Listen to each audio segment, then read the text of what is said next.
In this video, we're going to be talking about La Cliché, the Italian film directed and written by Michelangelo Antonioni. We're Coffee with Aliens at the Movies, a film education and review channel. I'm Robert Bellissimo. I'm an actor and acting teacher. I'm Stephen Chambers. I'm a writer and an actor. And if this is your first time here, please consider subscribing to our channel by clicking the subscribe button in the description box below. All right. So La Cliché, how do you feel about this film?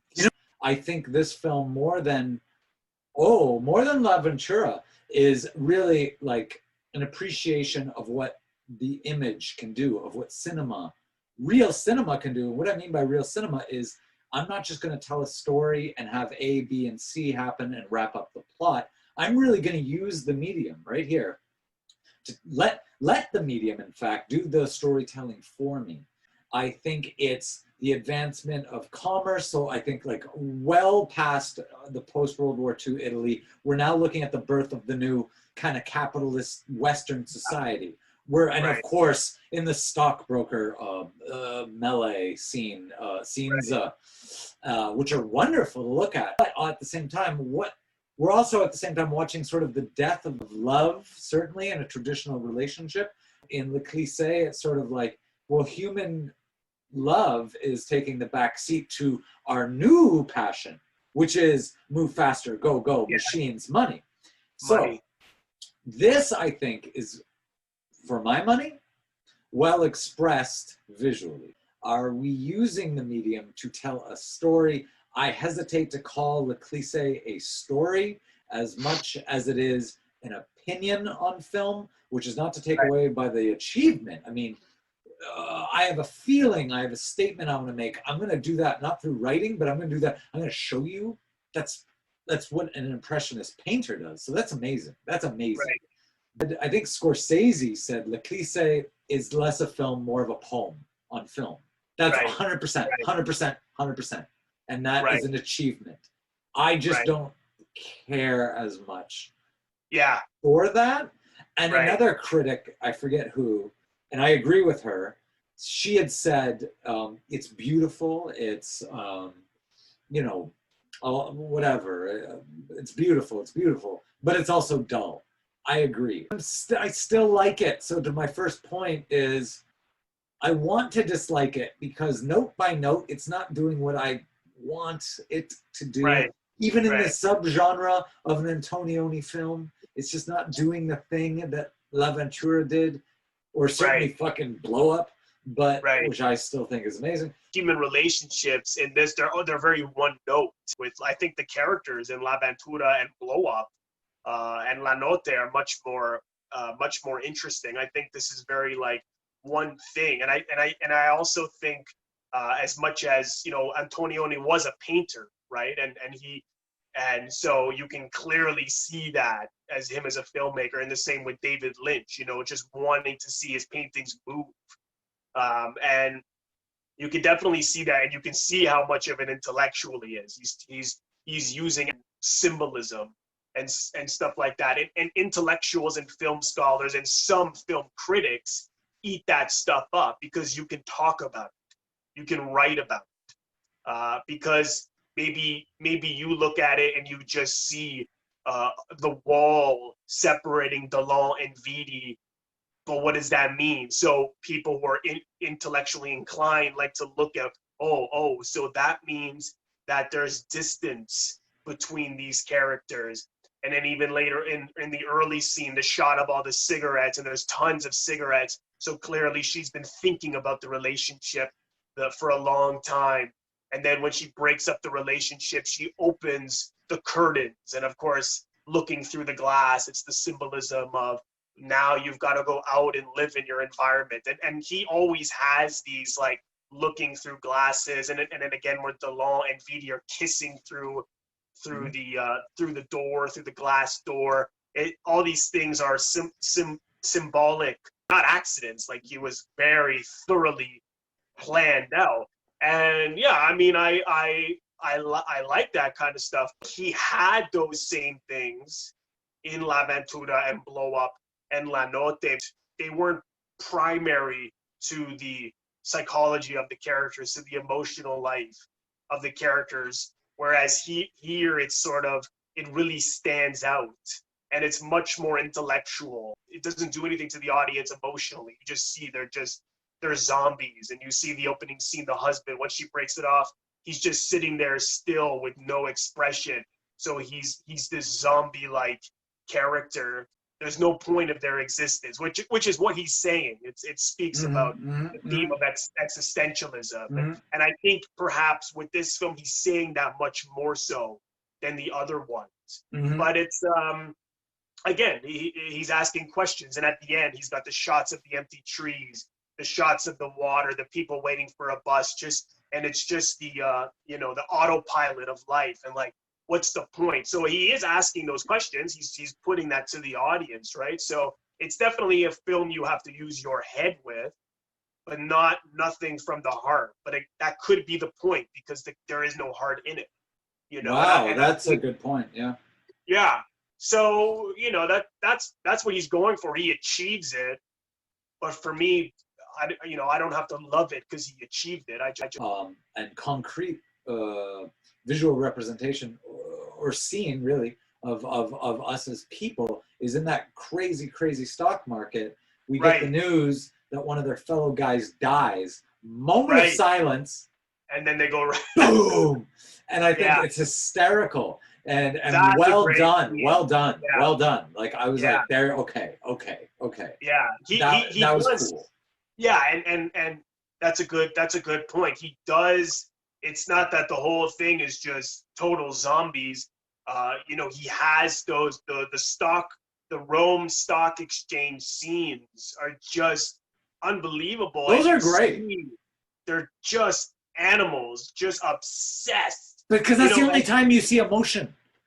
That's the only time, and it's this like kill the next guy to get what you want. And to me, Alain Delon's character is like the young Gordon Gekko of Wall Street. Absolutely. Yes. and there's a line where he's trying to call someone in Milan. Yes. He's on the phone with the operator, and he says, "You're a whore if you don't get me Milan." And again, it's that brutal Wall Street, vicious, greedy motherfucker. Yeah. Come to light, and you see that in Wall Street. And I guess Monica Vitti's representing Antonioni in the sort of examination of like, I'm going to step back and examine this, because we are watching everything through her eyes, right? Certainly not Delon. Like you said, it's this existentialist question of why am I even putting my shoes on in the morning? But then she looks to Delon's character. He has a purpose. Maybe that's what I need. And it speaks volumes about just how people function now, I think. To give myself purpose, I'll give myself a goal. What's the goal? It's to make all the money I can and to beat that guy. And then once you beat that guy, then what? I beat that guy. Okay, are you making yourself truly fulfilled or anything? Doesn't matter. I'm distracting myself. I've given myself a purpose. And so we watch Delon do that. And I think it's in Vitti's questioning of what purpose is that she's getting more and more drawn back, because she's realizing, well, in this world right now, with this transition going on, like there is no purpose, clearly.